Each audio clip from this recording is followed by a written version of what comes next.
মৃতদেহের নিঃশব্দ মাদকীয় ঘ্রাণ। এ যাবৎ তুমি যত ওয়াইন পিয়েছ, তন্মধ্যে এটি ছিল সেরাদিত্যম মরিচা পড়া নিঃশ্বাস। অতপর সময় ফুরিয়ে এলে নিজকে সময় দেওয়ার অবহেলিত দিনগুলি। আমার মনে রসভ্য কংক্রিটের চাদরে বহুকামিতায় পচনশীল তোমার জন্ম। এইসব বেঁচে থাকার দলিলে অদ্যাবধি আমি আমাকে আবার আবিষ্কার করছি প্রতিনিয়ত। তবে তাই হোক, খুনিরা আমাকে হত্যা করুক, আমার লাশের মাদকীয় ঘ্রাণ হোক তোমার কবিতা লেখার ওয়াইন। উচ্চ চাপে ফেসে যাক তোমার খুলির ভেতরের নিউরন সেলগুলো। সবুজ অরণা ধরে হারাতে চেয়েছিলাম মর্তের শেষ প্রান্তে, এক মুঠো মেঘ নিয়ে ঘরে ফিরলাম। শিশির সিক্ত সদ্য ধোঁয়াশা ভরে বাম পাজরের কাঁপনে খুঁজেছিলাম তারে। ধুমায়িত গরম কফিতে মগ্ন বন্ধু মহল, আমি শুধু শূন্য টেবিলে। কথা কি ফুরিয়েছিল নাকি সেই শেষ করেছে? নিশির ক্ষীণ তারকাকে ঈশ্বর ডেকে বলে, খুঁজিস না রোদে, ওরা গেছে চলে। তোর নামই শুধু লক্ষ্মী পেছা, তুই জগতের অলক্ষণে। আমি শূন্য হৃদগব্বরটা পূর্ণ করে নিলাম টাটকা নীল রক্তে। ওর নূপুর ধ্বনিতে মৃত্যু ঘণ্টা শুনলাম। বুঝে নিলাম দেয়ালের ওপারে গেলেও চাহিবে না কেউ ফিরে। আশার নিভু নিভু প্রদীপটা অজোর ধারায় কাঁদে। শেষ নিজে পড়ে পড়ে আর বেশিক্ষণ থাকবে না সে, শেষ হবে দুঃখের ভারে। আমার হাতের তালুতে অন্ধকার নিয়ে এলাম ফিরে। কোন এক আবছা আলোর সকালে দুহাত ভরে রোদ ছিটিয়ে দিলাম। আসবে নাকি সে মায়াবতী, পদর স্পর্শে ঠান্ডা ধুলি ওড়ায়। ছায়া মানব হয়ে নিথর আমি সে পথের মোড়ে, কই আসলো না তো ফিরে। আমার হাতের তালুতে অন্ধকার নিয়ে এলাম ফিরে। কোন এক আবছা আলোর সকালে দুহাত ভরে রোদ ছিটিয়ে দিলাম। আসবে নাকি সে মায়াবতী, পদর স্পর্শে ঠান্ডা ধুলি ওড়ায়। ছায়া মানব হয়ে নিথর আমি সে পথের মোড়ে, কই আসলো না তো ফিরে। তাকে কিছু পথ চিনাতে চেয়েছিলাম। যুগ যুগান্তরের আগাছা বুকে নিয়ে দাঁড়িয়ে থাকা বৃক্ষগুলি আজ সাক্ষী। পুরনো দেয়ালের ময়লা মাখা সুরকিগুলো আজ সাক্ষী। আমি অহেতুক আগাছা বারবার উপড়ে ফেলে আমাকে। অন্ধ ছাড় পোকার মতো আমি নিথর, পিঁপড়েরা ঠুকে ঠুকে খায়। তার হৃদকম্পন হতে চেয়েছিলাম, তাকে ভেবেছিলাম মোনালিসা। মগজ ভর্তি একরাশ উন্মাদনা নিয়ে বাড়ি ফিরলাম। নিভু একটা তারার মাঝে আমি তাহাকে খুঁজে পেলাম। কভু যদি আমি নিঃস্বার হয়ে পড়ি ভাঙা আয়নার মতো, যবে অতি দুর্বল হয় আমার স্নায়ুগুলো যত, সেদিন সরিয়ে আমারে তোমার সমুদ্রের তীরে, অর্ধেক তপনের সাতরঙের ভিড়ে। কোনো এক শতবর্ষী জটাধারী বৃক্ষের মাঝে খুঁজে নিও আমায় সে নিঃসার সময়ে।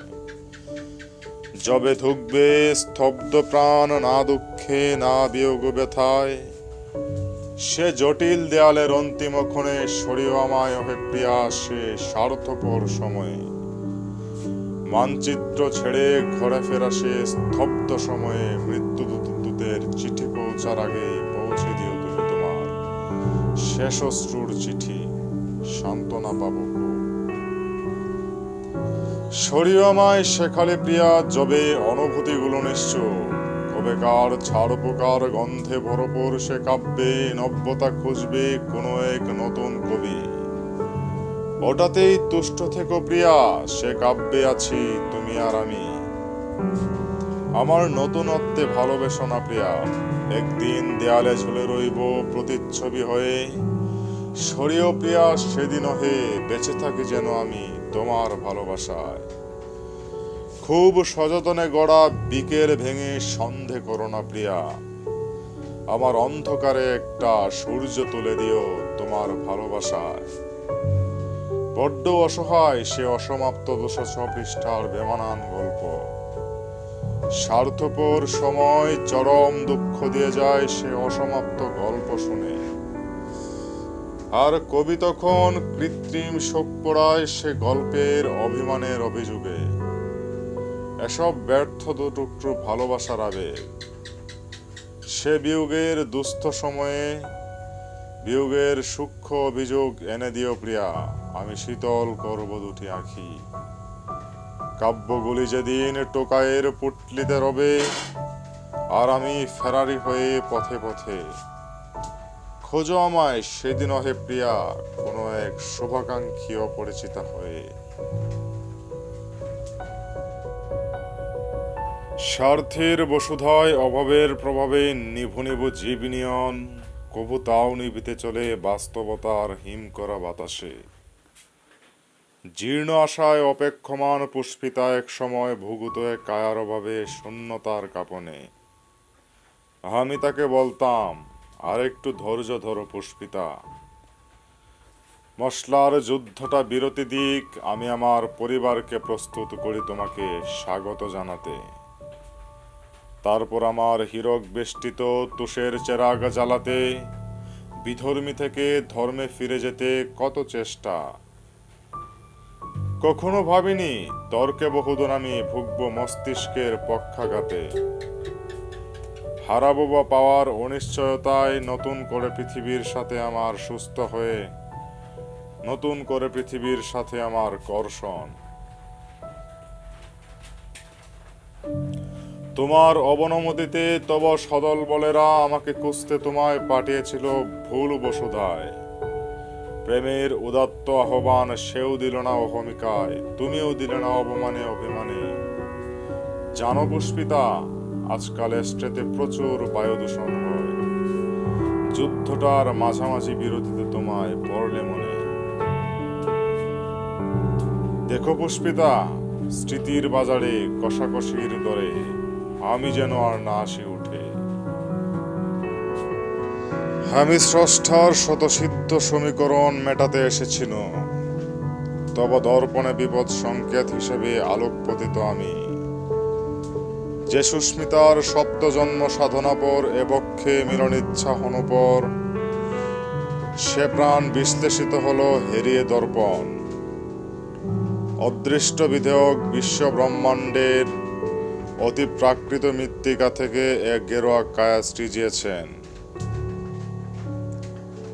উত্তম আকরিকে গড়ায় প্রাণ বাঁচিবার প্রজ্ঞাপন লিখতে গিয়ে কিভাবে ব্রহ্মচারী হয়, তা তব দর্পণে ভাসবে না হে অরুণা দর্পিতা। আত্মকথনে বিধেয়কে প্রাণ কভু অহেতুক ব্রহ্মচারী হতে চাইনি স্রষ্টারে রঙলীলায়।